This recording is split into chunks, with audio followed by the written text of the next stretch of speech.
अब हम लोग स्टार्ट करेंगे चैप्टर नंबर 4, क्वाड्रेटिक इक्वेशंस। तो ये हमारा थोड़ा सा इंट्रोडक्शन है क्वाड्रेटिक इक्वेशन के बारे में। देखो, सबसे पहली चीज़, अगर किसी भी एक्सप्रेशन में ये वाला साइन आ जाए तो इसको हम लोग बोल देते हैं इक्वेशन, ठीक है। और अगर उसमें एक बार x आ जाए, मान लो इस तरह से है 3x+2, ठीक है, सिर्फ इतना लिखा है, तो इसको हम लोग बोलते हैं अलजेब्राइक एक्सप्रेशन, ठीक है।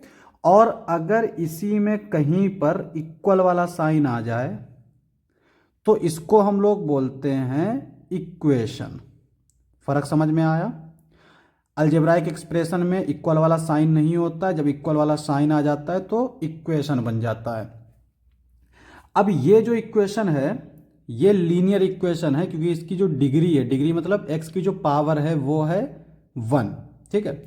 इसी तरह से अगर पावर मान लो 2 हो जाए, जैसे 2x² plus x+1 is equal to 0, तो इसको हम लोग बोल देते हैं क्वाड्रेटिक इक्वेशन, ठीक है। इक्वेशन क्यों बोलते हैं? क्योंकि इसमें इक्वल वाला साइन है, और क्वाड्रेटिक इसलिए बोलते हैं क्योंकि इसकी डिग्री 2 है। अब यहां पे देखो, standard form of quadratic equation, standard form of quadratic equation. तो क्वाड्रेटिक इक्वेशन की जो स्टैंडर्ड फॉर्म होती है वो क्या होती है? ax² plus bx plus c is equal to 0। ये याद रखना है, ठीक है। अब यहाँ पे a जो है वो हमारा 0 नहीं होगा, बस ये कंडीशन है। a 0 नहीं होगा, बाकी b और c के लिए कोई कंडीशन नहीं, ठीक है। तो कौन कौन से हमारे क्वाड्रेटिक इक्वेशन हो सकती हैं? सबसे पहली, a हमारा 0 नहीं होगा। देखो, अगर मान लो ये इस तरह से हो x+1 is equal to 0, not a quadratic equation, short form में लिख दिया, तो ये हमारी क्वाड्रेटिक इक्वेशन नहीं होगी, ठीक है। क्यों नहीं होगी? क्योंकि इसमें x² ये टर्म गायब है। अब यहाँ पे जैसे दूसरा है, मान लो ये लिखा है x² + 1, तो ये क्वाड्रेटिक इक्वेशन हो जाएगी, ठीक है, क्योंकि इसमें x² वाला टर्म है। इन दो टर्म के ना होने पर हम नहीं कहेंगे कि क्वाड्रेटिक इक्वेशन होगी या नहीं होगी, हमें बस ये वाला टर्म चाहिए, समझ रहे हो? तो तीसरा, मान लो a की वैल्यू है -1, ठीक है, तो -1 लिखते नहीं है, x² plus 1 is equal to 0, ये भी क्वाड्रेटिक इक्वेशन होगी।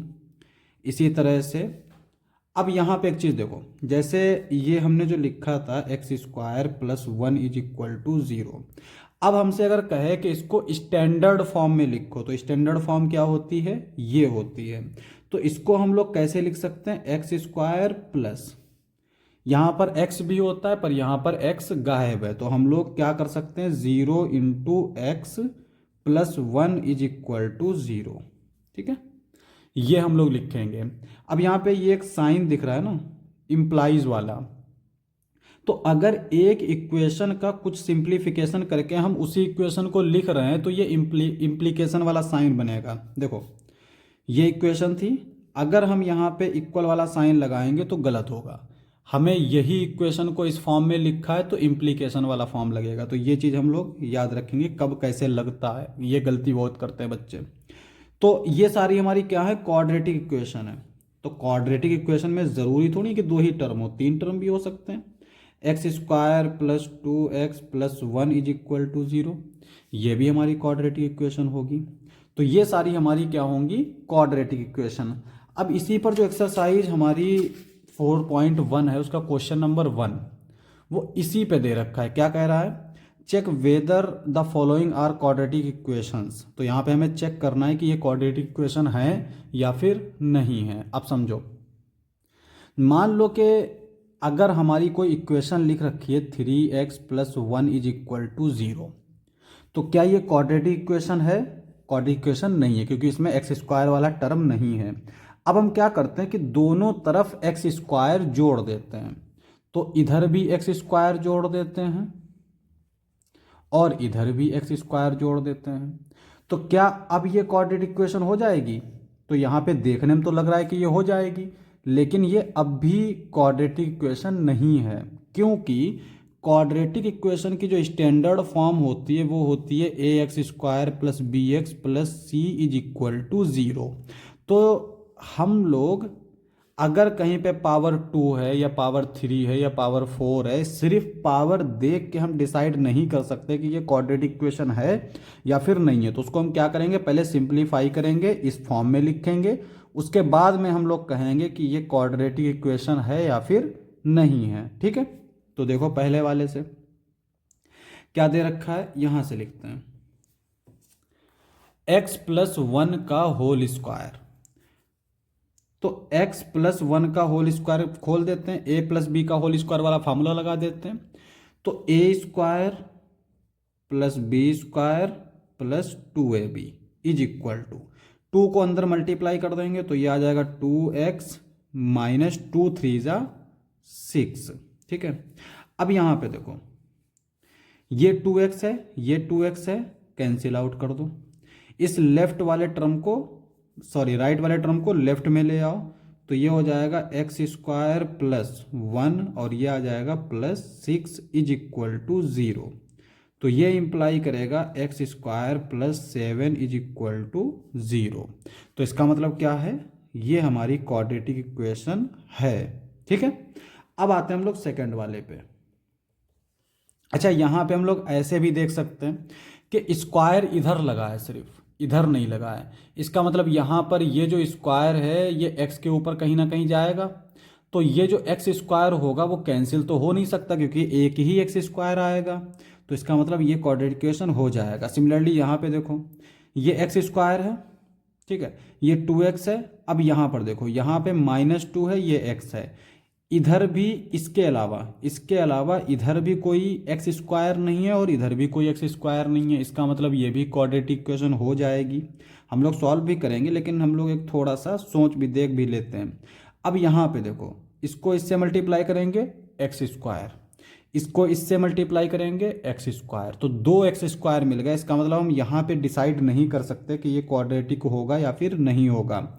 यहाँ पे देखो इसको इससे मल्टीप्लाई करेंगे एक्स स्क्वायर, इसको इससे मल्टीप्लाई करेंगे एक्स स्क्वायर, तो यहाँ पे भी 2 बार एक्स स्क्वायर मिल गया। इसका मतलब यहाँ पे भी डिसाइड नहीं कर पाएंगे, सेम यहाँ पे भी डिसाइड नहीं कर पाएंगे, सेम यहाँ पे भी डिसाइड नहीं कर पाएंगे, और सेम जो है यहाँ पे डिसाइड नहीं कर पाएंगे और यहाँ पे भी नहीं। तो कुल मिला के ये हुआ कि हम लोग पहली दूसरी तीसरी में तो डिसाइड कर लेंगे लेकिन तीसरी में भी नहीं कर पाएंगे, पहली और दूसरी में ही डिसाइड कर सकते हैं देख के। ठीक है, अब दूसरा वाला देखो क्या दे रखा है, x square minus 2x is equal to, अंदर मल्टीप्लाई कर दो तो ये हो जाएगा -6 माइनस माइनस प्लस 2x। ठीक है, यहाँ पे एक्स स्क्वायर को ऐसे ही लिखा रहने दो, इसको ले आओ लेफ्ट में, ये प्लस का 2x है, इधर आएगा तो माइनस का 2x, -2x पहले से मौजूद है तो ये हो जाएगा -4x। इस -6 को लेफ्ट में लाएंगे तो ये प्लस का 6 इज इक्वल टू 0। ठीक है, अब थर्ड वाला देखो, थर्ड वाला क्या दे रखा है, थर्ड वाला हमारा दे रखा है x -2 x + 1 x -1 x + 3। Multiply कर दो, x को x से मल्टीप्लाई करेंगे तो x स्क्वायर हो जाएगा, ये आ जाएगा x स्क्वायर।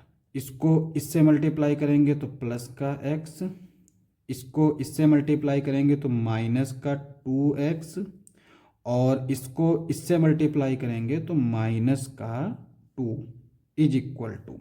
अब यहाँ पे हमने ऐसे मल्टीप्लाई किया ना तो थोड़ा सा जो है मुश्किल पड़ा, तो इसको हम लोग ऐसे कर सकते हैं कि इसको इससे मल्टीप्लाई कर देंगे तो एक्स स्क्वायर आ जाएगा, इसको इससे मल्टीप्लाई कर देंगे तो -3 आ जाएगा, उसके बाद में इसको इसके साथ जोड़ देंगे।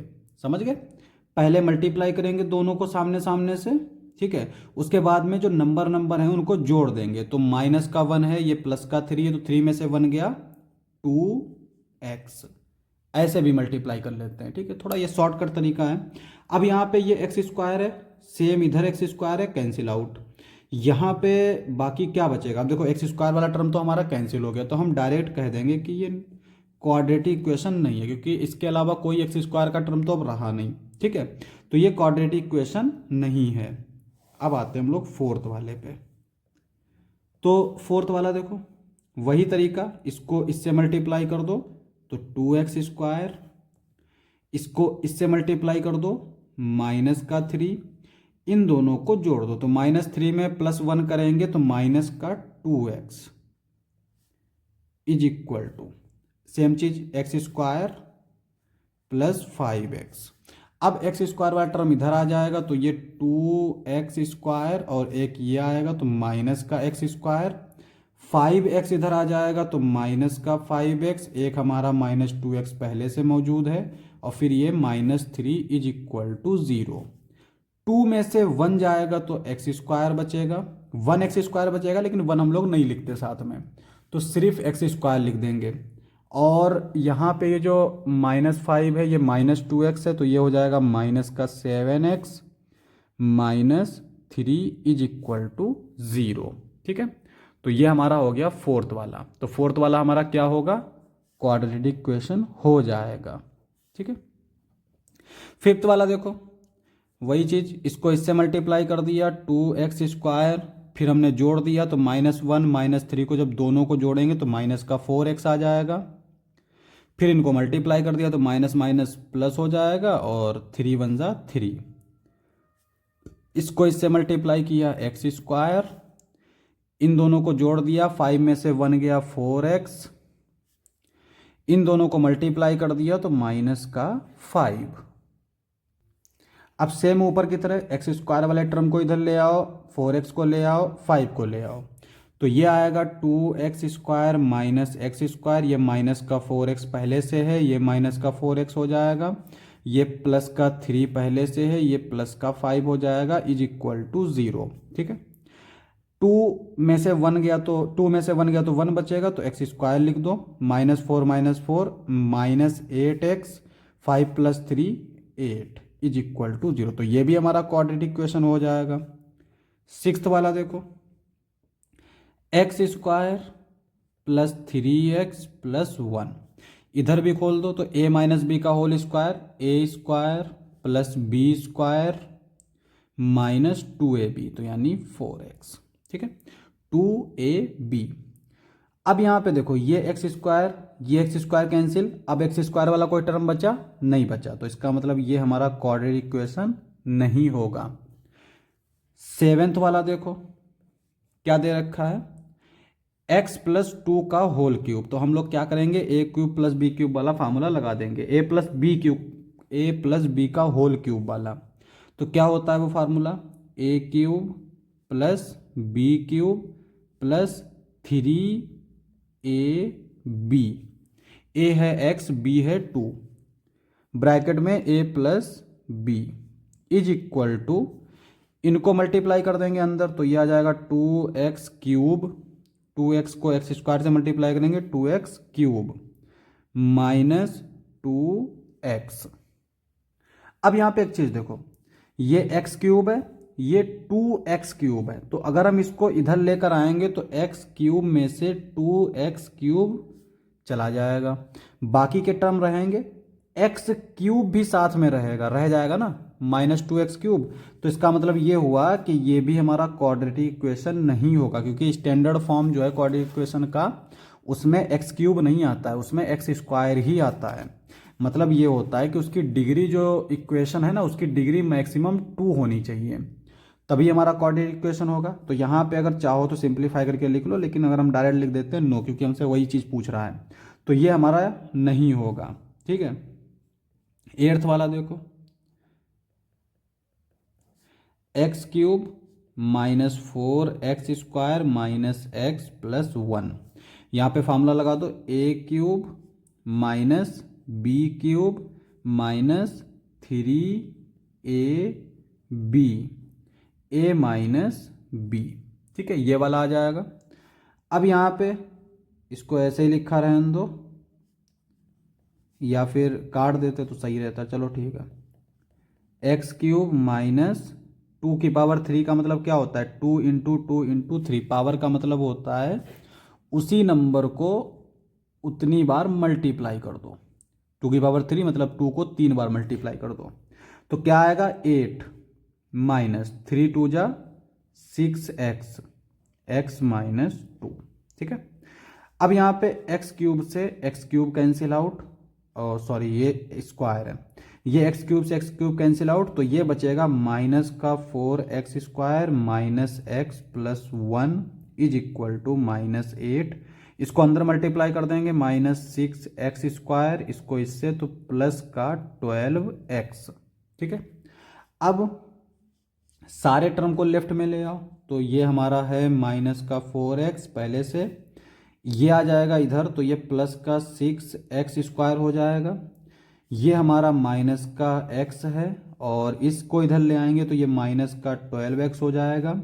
ये हमारा 1 पहले से, इसको ले आएंगे तो प्लस का 8 हो जाएगा इज इक्वल टू 0। तो 6 में से 4 गया 2x², 12 में एक जोड़ देंगे 13x, 8 में एक जोड़ देंगे 9 इज इक्वल टू 0। और ये हमारी क्या है, क्वाड्रेटिक इक्वेशन है, तो इसका मतलब यस।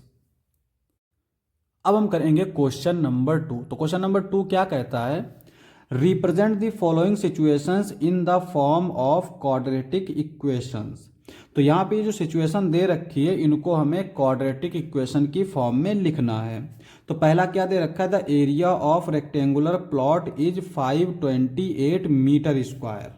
सॉल्यूशन देखो, एरिया कितना दे रखा है, सॉरी एरिया दे रखा है हमारा 528 मीटर स्क्वायर, ये हमें दे रखा है। The length of the plot is 1 more than the twice its breath. सुनो, ये हमारा रेक्टेंगुलर प्लॉट है और इसकी ब्रेथ जो है हमने x मान ली, तो इसकी लेंथ क्या दे रखी है, the length of the plot is 1 more than twice its breath, यानी इसकी जो ब्रेथ है उसका ट्वाइस किया गया और 1 मोर यानी +1 किया गया। तो ये हमारी इसकी ब्रेथ है।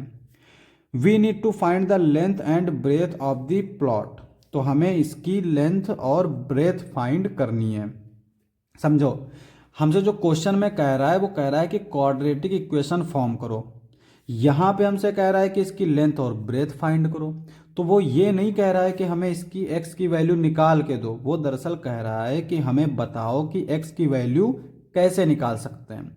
ये हम लोग एक्सरसाइज 4.2 में करेंगे। तो यहाँ पे सिर्फ हम इसको क्वाड्रेटिक इक्वेशन दे देंगे और हम कहेंगे कि इसकी लेंथ और इसकी ब्रेथ जो है वो इस इक्वेशन को सेटिस्फाई कर रही है। ठीक है, अब देखो एरिया क्या होगा हमारा, length into breadth, 2x + 1 into x is equal to 528। Multiply कर दो, x को इससे मल्टीप्लाई करेंगे 2x², x को इससे मल्टीप्लाई करेंगे x, इसको ले आएंगे लेफ्ट में तो 528 इज इक्वल टू 0। तो ये हमारी रिक्वायर्ड इक्वेशन। ठीक है, तो ये हमारी रिक्वायर्ड इक्वेशन है। तो यहाँ पे कह रहा है we need to find the length and breadth of the plot. तो यहाँ पे हम लोग ये भी लिख सकते हैं, length and breadth of the plot satisfied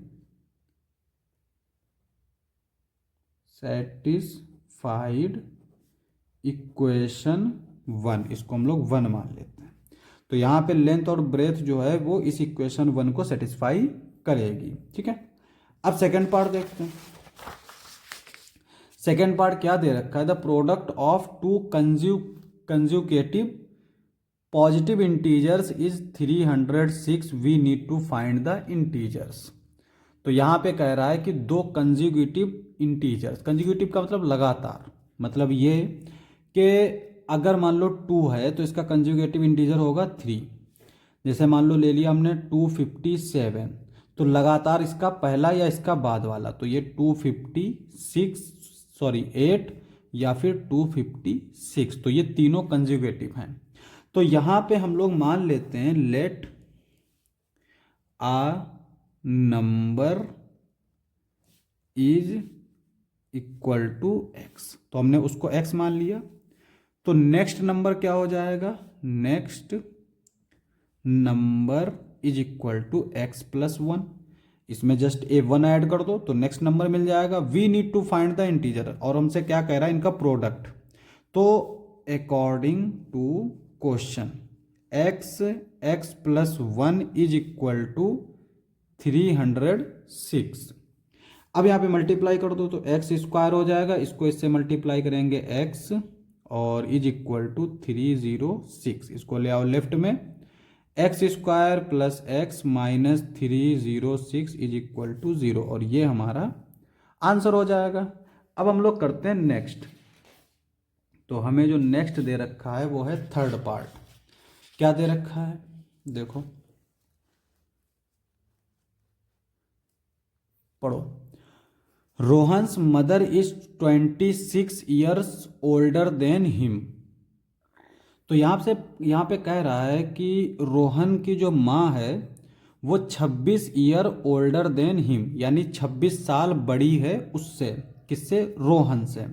the product of their ages 3 years from now. तो वहाँ पे कह रहा है कि उनकी जो एज का प्रोडक्ट है वो आज से 3 साल बाद विल बी 360, यानी 3 साल बाद उनकी एज का जो प्रोडक्ट है वो 360 हो जाएगा। We would like to find Rohan's present age. तो हमें रोहन की प्रेजेंट एज फाइंड करनी है। तो यहाँ पे हम मान लेते हैं let Rohan's present age is equal to x, x मान लेते हैं। तो रोहन्स मदर्स एज कितनी हो जाएगी, देखो वो 26 साल बड़ी है, तो अगर रोहन एक्स ईयर्स का है तो उसकी मदर की एज हो जाएगी एक्स प्लस 26। अब यहाँ पे क्या कह रहा है, अकॉर्डिंग टू, या फिर पहले लिख लेते हैं आफ्टर 3 ईयर्स, 3 साल बाद। तो रोहन्स की एज क्या हो जाएगी, रोहन्स एज एक्स प्लस 3, वो 3 साल बड़ा हो जाएगा। रोहन्स मदर्स एज ये कितनी हो जाएगी, ये भी 3 साल बड़ी हो जाएंगी। तो x प्लस 26 में 3 ऐड करेंगे 29, ये हो जाएगा अकॉर्डिंग टू क्वेश्चन। तो क्वेश्चन कहता है कि 3 साल बाद उनकी एज का प्रोडक्ट 360 होगा, यानी x प्लस 3 और x plus 29 is equal to 360। ठीक है, तो इसको हमने फाइंड करने का तरीका सीखा था, मल्टीप्लाई करने का तरीका।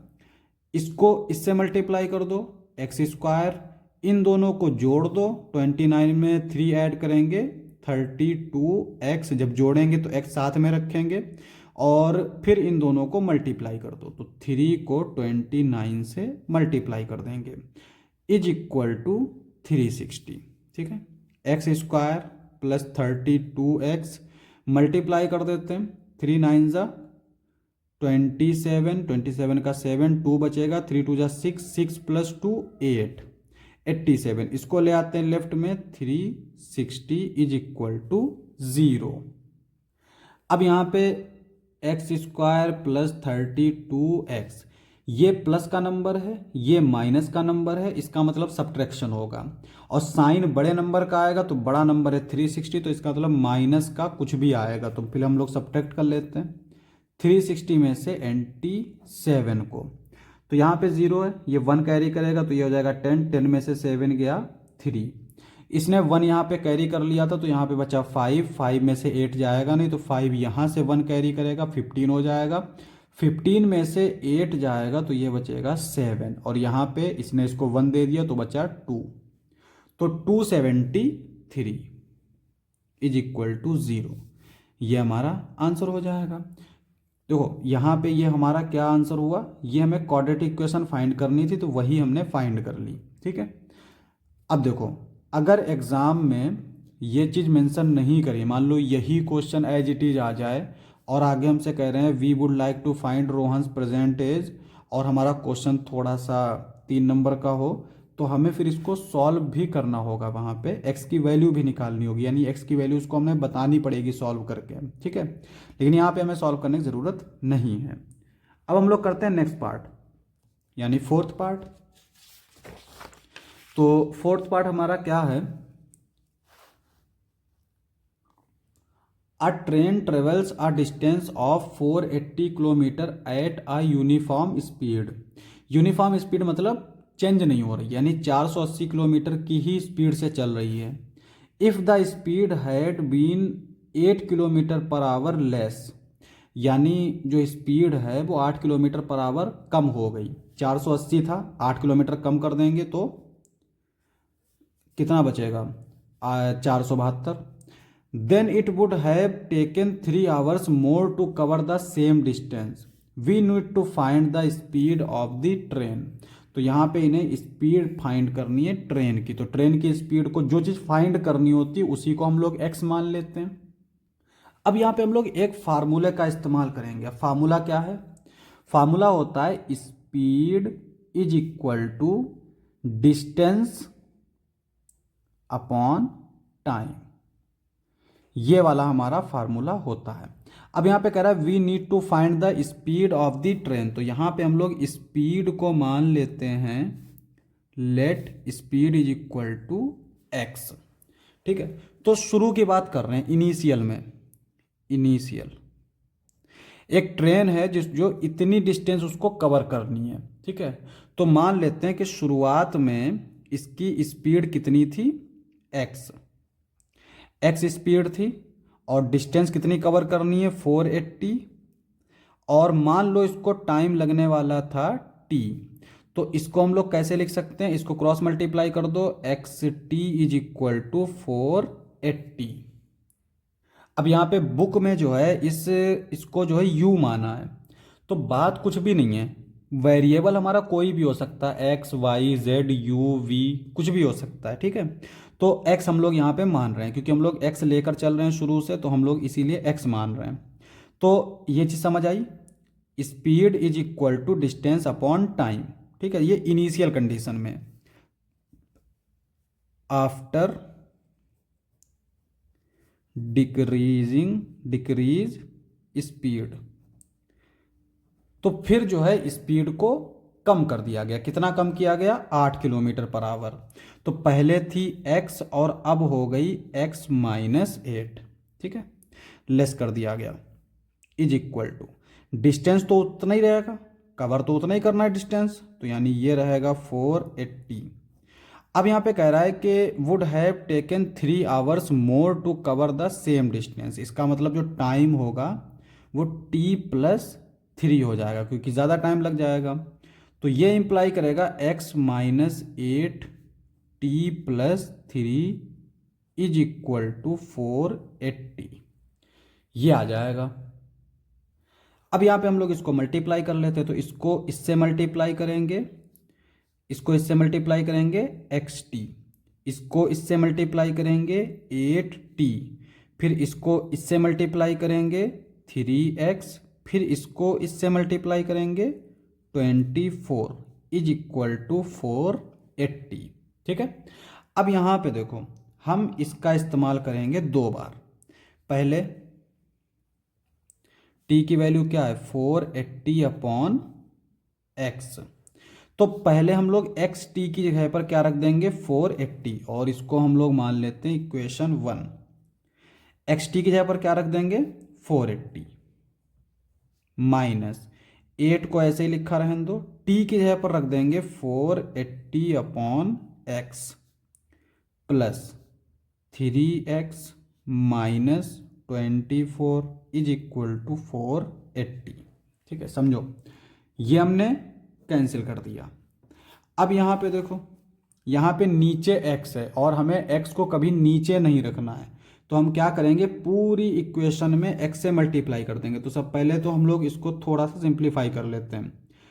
तो देखो ये हो जाएगा, इसको मल्टीप्लाई नहीं करेंगे, ऐसे ही लिखा रहने देते हैं, नहीं तो मुश्किल हो जाएगी। Plus 3x minus 24 is equal to 0, यहाँ तक ठीक है। अब कर देते हैं x से मल्टीप्लाई। तो जब x से मल्टीप्लाई करेंगे तो x यहाँ पे भी आएगा और यहाँ पे जो x आएगा वो इसके डिवाइड में x से कैंसिल आउट हो जाएगा। तो यहाँ पे सिर्फ बचेगा 8 इंटू 480 प्लस यहाँ पे x से मल्टीप्लाई करेंगे तो मल्टीप्लिकेशन में पावर जुड़ जाती है, तो ये हो जाएगा 3x स्क्वायर। यहाँ पे ये हो जाएगा 24x इज इक्वल टू 0। अब हम लोग क्या करेंगे, इसको 3 से डिवाइड कर देंगे। तो जब 3 से डिवाइड करेंगे तो ये नीचे 3 आएगा, यहाँ पे भी 3 आएगा, यहाँ पे भी 3 आएगा और यहाँ पे भी 3 आएगा। 3 को डिवाइड करेंगे, 3 1 जा 3, क्या बचेगा 1 बचेगा, 18 हो जाएगा। 3 6 जा 18, 3 से 3 कैंसिल आउट, 3 ये 3 8 जा 24। 0/3 का मतलब 0 ही होता है। अब इसको हम लोग स्टैंडर्ड फॉर्म में लिख लेते हैं, यानी पहले स्क्वायर वाला टर्म, उसके बाद में x वाला टर्म, उसके बाद में कांस्टेंट। 8 को मल्टीप्लाई करो, 0 8 छंग 48, 8 हासिल लगे 4, 8 1 जा 8 प्लस 4 12 इज इक्वल टू 0। तो ये हमारी रिक्वायर्ड इक्वेशन हो जाएगी। और यहाँ पे x क्या है हमारा, x है हमने जो माना है वो है स्पीड। क्या है, स्पीड। ठीक है, तो यहाँ पे x की जगह अगर हम लोग ऐसे भी लिख लें ना, u square minus 8u minus 1280 is equal to 0, तो भी कोई दिक्कत नहीं, क्योंकि वेरिएबल है दोनों, कोई दिक्कत नहीं, चाहे ऐसे लिखो चाहे ऐसे लिखो। ठीक है, क्योंकि यहाँ पे सिर्फ नाम देना है, यानी हमने मान रखा है, तो मानने के लिए तो हम कुछ भी मान सकते हैं। इस x को x ना मान के हम अंडा मान लेते हैं, हम कहते हैं ये अंडा स्क्वायर माइनस 8 अंडा है ना, तो कुछ भी मान सकते हैं, बस हमें उसकी वैल्यू चाहिए। तो अंडा अगर हम मान लेते तो हमें अंडे की वैल्यू चाहिए होती। तो यहाँ पर वेरिएबल से ये बहुत ज़्यादा बच्चों को कन्फ्यूजन हो जाता है ना कि ये x है, इसको अगर हमने u मान लिया तो ये तो हमारी वैल्यू चेंज हो गई, लेकिन ऐसा तो होता नहीं है, है ना। तो वेरिएबल कुछ भी हो सकता है, तो ये हमारा आंसर हो जाएगा।